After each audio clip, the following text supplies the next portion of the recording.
Uma honra estar com vocês na Cotter TV, né? E estamos aí fazendo enfrentamento ao fascismo no Rio Grande do Sul e que teve mais esse ato criminoso aí sendo cometido e que felizmente, né, houve a retirada desse outdoor, né, através de uma ação que nós tivemos aqui e fomos os primeiros a denunciar também, né? Foi sexta-feira de noite e agora estamos querendo a responsabilização das pessoas que fizeram esse absurdo, né, aqui no Rio Grande do Sul.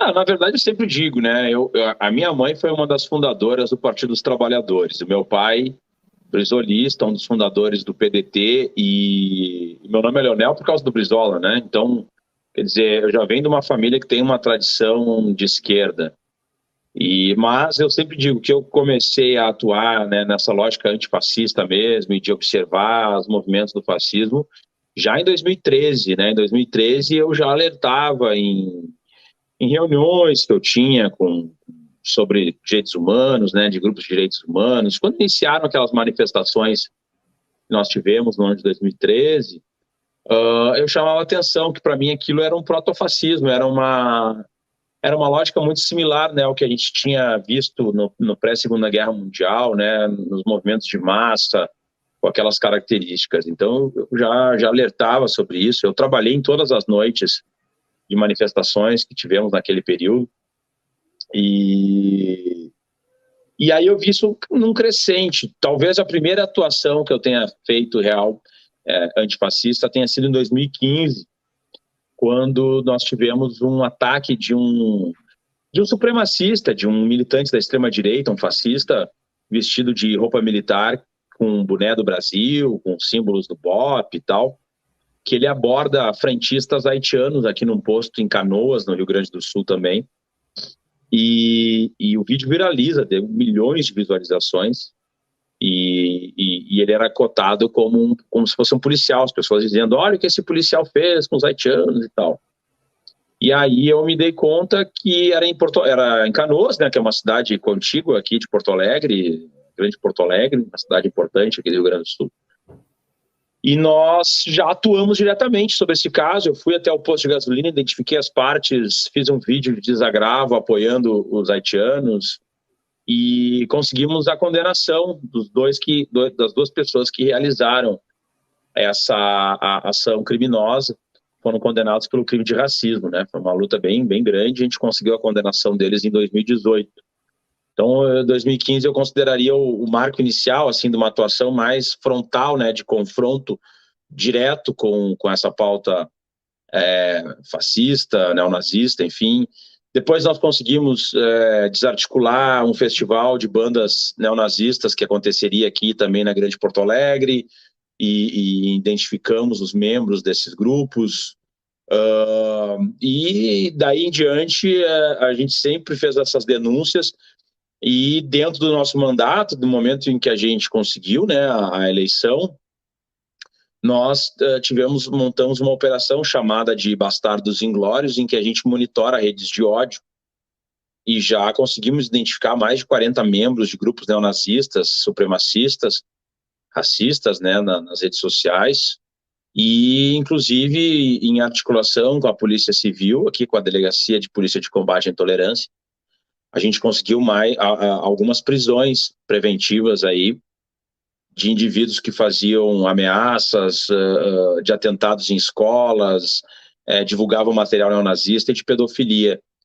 Então, é uma atuação constante, né, de monitoramento de grupos de rede de internet, e conseguimos também, por exemplo, denunciar sites que vendiam materiais nazistas, propagandas que utilizavam símbolos nazistas, né, em outdoors e tal. A gente conseguiu retiradas. Então, temos feito um trabalho bem consistente, constante, né, nessa pauta. E, claro, tivemos a tentativa de invasão, né? Na verdade, tivemos a invasão da Câmara Municipal de Porto Alegre por manifestantes anti-vacina, e que utilizavam suásticas, inclusive, né, quando invadiram a Câmara. Então, foi um grande confronto ali, onde a gente fez um enfrentamento, né, mais direto, mais linha de frente mesmo. E, claro, isso, o resultado são várias ameaças de morte, várias situações de vazamento de dados particulares nas redes sociais, enfim, articulações da extrema-direita pedindo cassação do nosso mandato na Câmara Municipal. Nós temos vários processos aí de pedido de cassação de mandato, processos judiciais por parte de militantes da extrema-direita. Então, a gente já denunciou ameaças ao Lula, já denunciou servidores do judiciário que organizavam atentados ao Lula, enfim. A gente está sempre... Onde tem alguma polêmica aqui no Rio Grande do Sul, provavelmente, né, envolvendo a extrema-direita, a gente vai estar envolvido no lado oposto, né, fazendo esse tipo de enfrentamento, que a gente não cansa, né, e vai fazer até derrotar, né, essas pessoas aí que são criminosas. Às vezes eu fico meio apreensivo sobre quais são as reais intenções de alguns setores do nosso campo que parece que são personagens saídos sabe aquele monte de fake news que criam sobre a esquerda. Parece que tem pessoas que gostam de realmente materializar aquele monte de bobagens ali que eles falam, né? Porque isso não é o pensamento majoritário do campo da esquerda.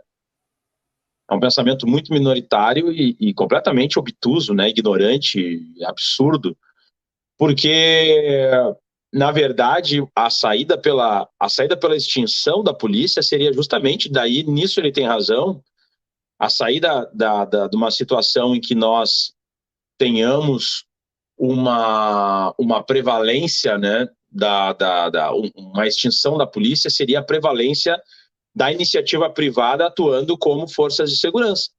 Esse seria o resultado prático, né? Se hoje, por exemplo, vamos pensar, hoje nós vamos extinguir a polícia, então, fim da polícia. O que aconteceria? Grupos antagônicos iriam se chocar, né? Pessoas com interesses iriam fazer seus atos ilegais, enfim, a gente teria uma convulsão social que necessitaria de uma certa organização de segurança pública, né? O que fosse chamar a partir disso. E aí seria a saída, basicamente, essa saída que esse candidato deu, que era as pessoas se juntarem em milícias armadas, né? Porque ele fala em comitês populares.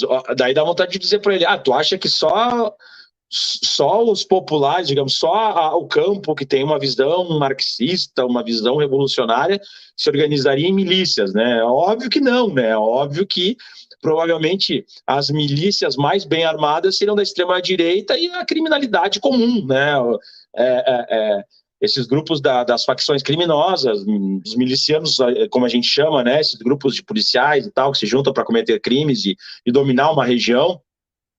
Então a gente teria completamente a autotutela, cada um resolvendo, né, as suas divergências ou as suas necessidades de território e de espaço através de quem tivesse mais armamento, mais força bruta, maior número de contingente. Então a gente viveria uma guerra civil total e absoluta, onde o campo da esquerda com certeza seria eliminado dessa disputa de defesa e espaço e etc. Quer dizer, é uma saída completamente obtusa, ignorante, burra. Não sei nem que eu posso dar aqui vários adjetivos, né? Utópica, né? Fala como se nós estivéssemos num período pré-revolucionário socialista, um troço completamente desconexo, né? Imagina, a gente teria que ter a quantidade de treinamento, quer dizer, é um argumento completamente desnecessário nesse momento da história do Brasil, sabe, em que a gente tem que justamente avançar sobre o debate de qual modelo de segurança pública nós queremos. Porque, assim, em primeiro lugar, algo que a gente nunca pode abrir mão em relação à segurança pública é que tenha um controle estatal sobre ela e que ela seja formada a partir de concursos públicos isentos, né? Isso eu acho que ninguém pensaria em qualquer modelo de reforma da segurança pública em algo diferente disso, né? Como é que a gente vai passar por particular, mesmo que seja comitês populares, sindicais, ou que seja, mas tu está passando por particular, para interesses pontuais, particulares, de bairros, ou seja, de associações, enfim, mas são interesses particulares, né? Na segurança pública, ela não pode partir desse pressuposto, ela tem que partir do pressuposto de controle social e de um comando estatal, né? Aí, mas anarquista, bom, eu não sou anarquista, né? Eu acho anarquismo também uma utopia abstrata e impossível de ser realizada, mas a via de regra, eu defendo o controle estatal sobre os órgãos de segurança pública.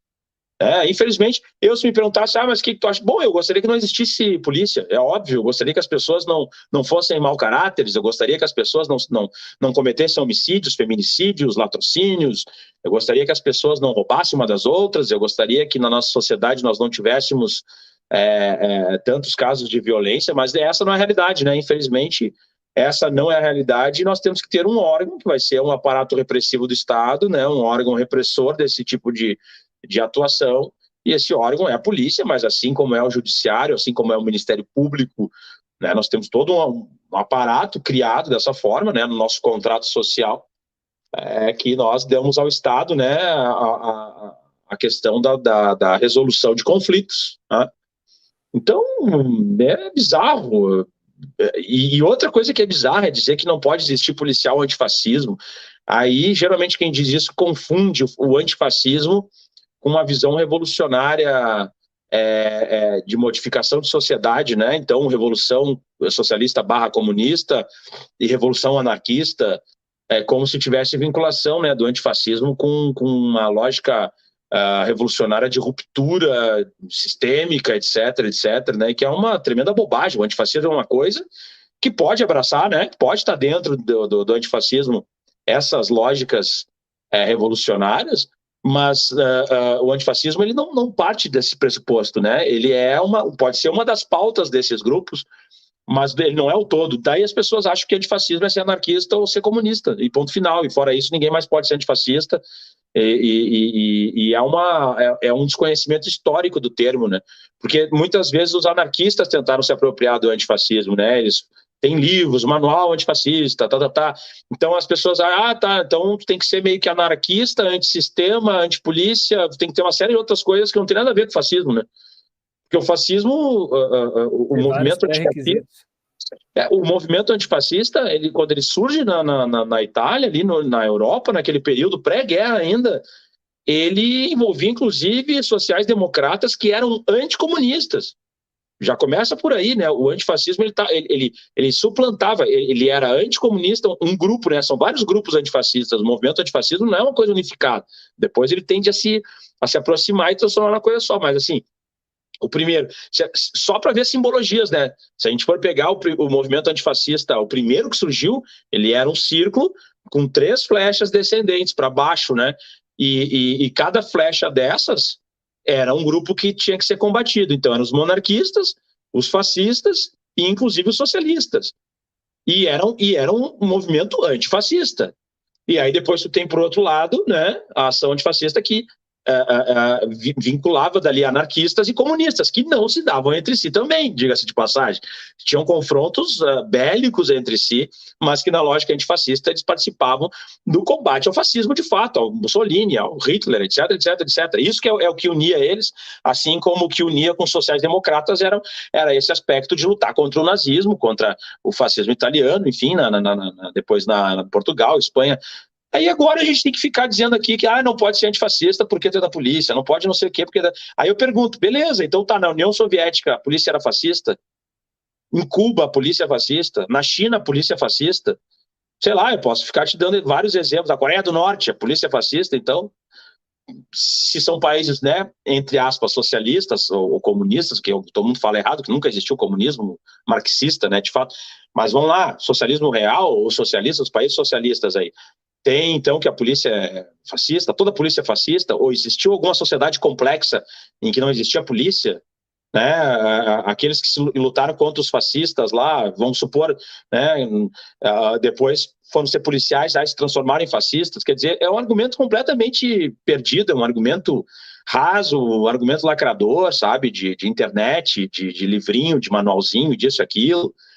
Não é menosprezando, eu acho que, de fato, né, existem antifascistas que são anarquistas e acreditam nessa visão revolucionária e de fim da polícia, etc. Mas beleza, é o direito deles, né, de sonhar com qualquer... Eu posso sonhar com o que eu quiser, né? Eu posso sonhar que todo mundo vai ser milionário, vai andar de iate e a gente vai acabar com todas as desigualdades, acabar com a violência automaticamente. Eu posso sonhar, perfeito. Mas o mundo real é outra coisa. Eu sou muito pragmático e no mundo real todo mundo teria obrigação de ser antifascista.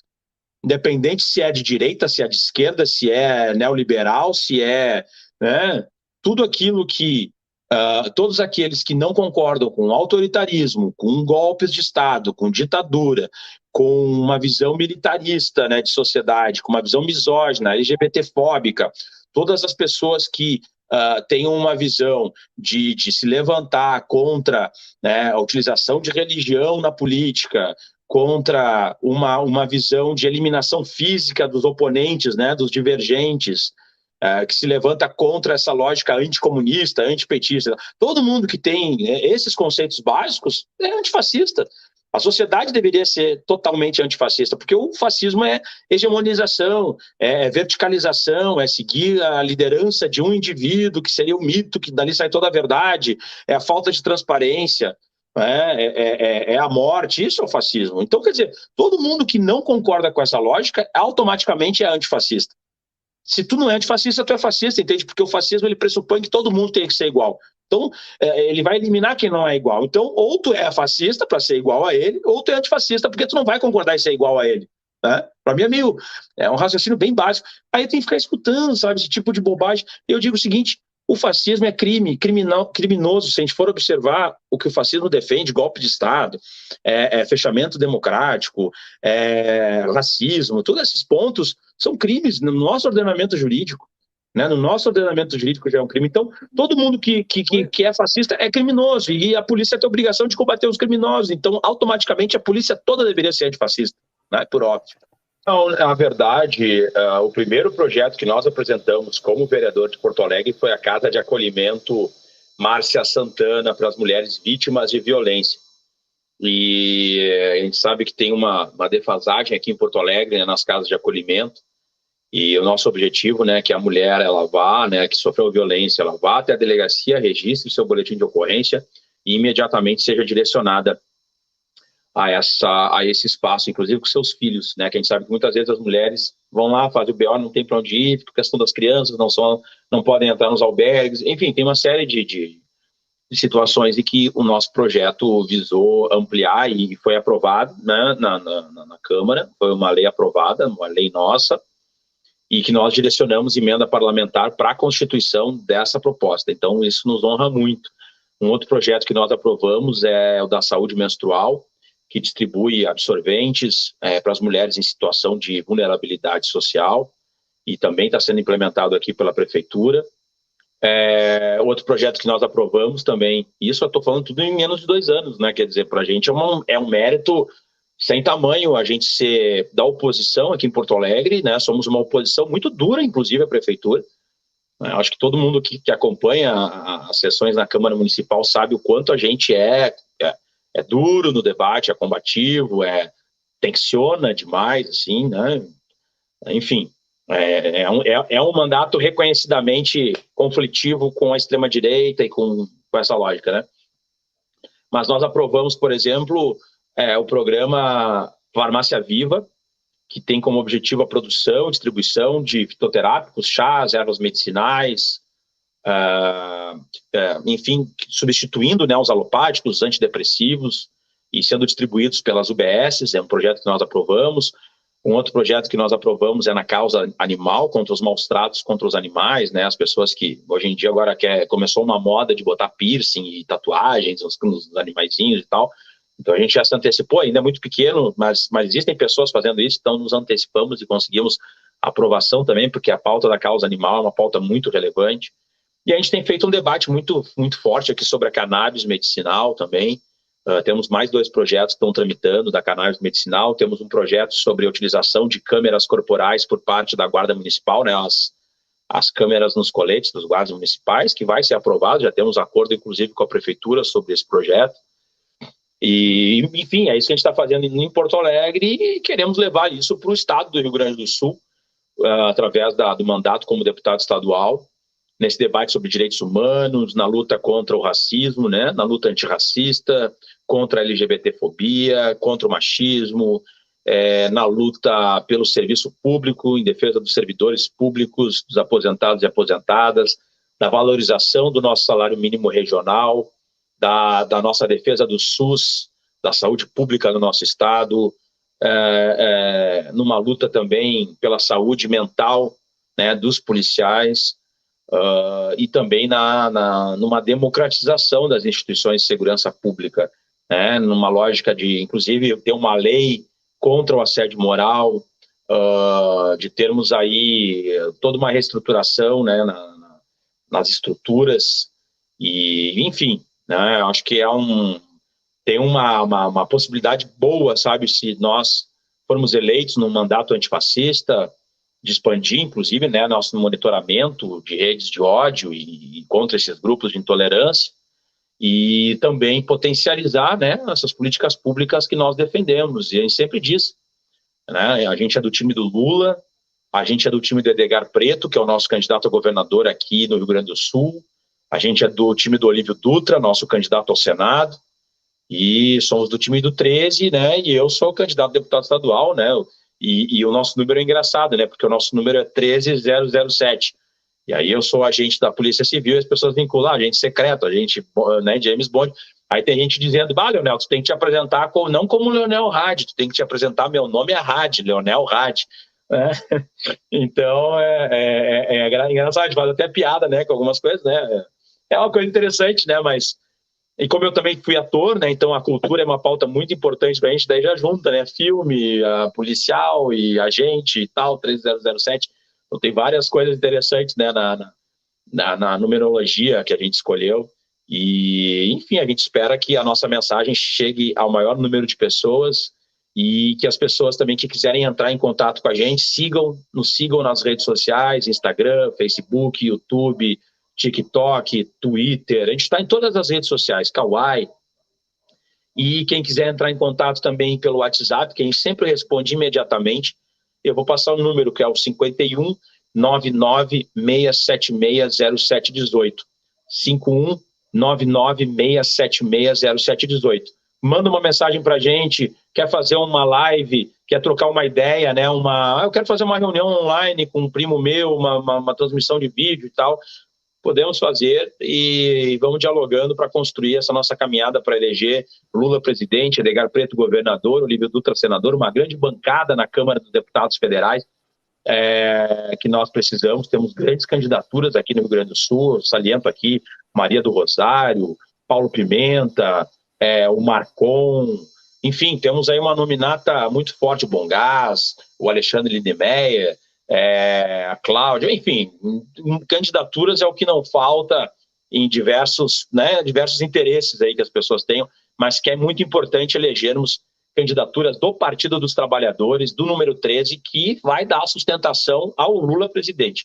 Não adianta nós elegermos Lula se não elegermos aqui, no caso do Rio Grande do Sul, Olívio Dutra como senador, né, um senador do Partido dos Trabalhadores, e assim como eleger uma grande bancada de deputados e deputadas federais como aliados aí que vão dar sustentação ao governo Lula.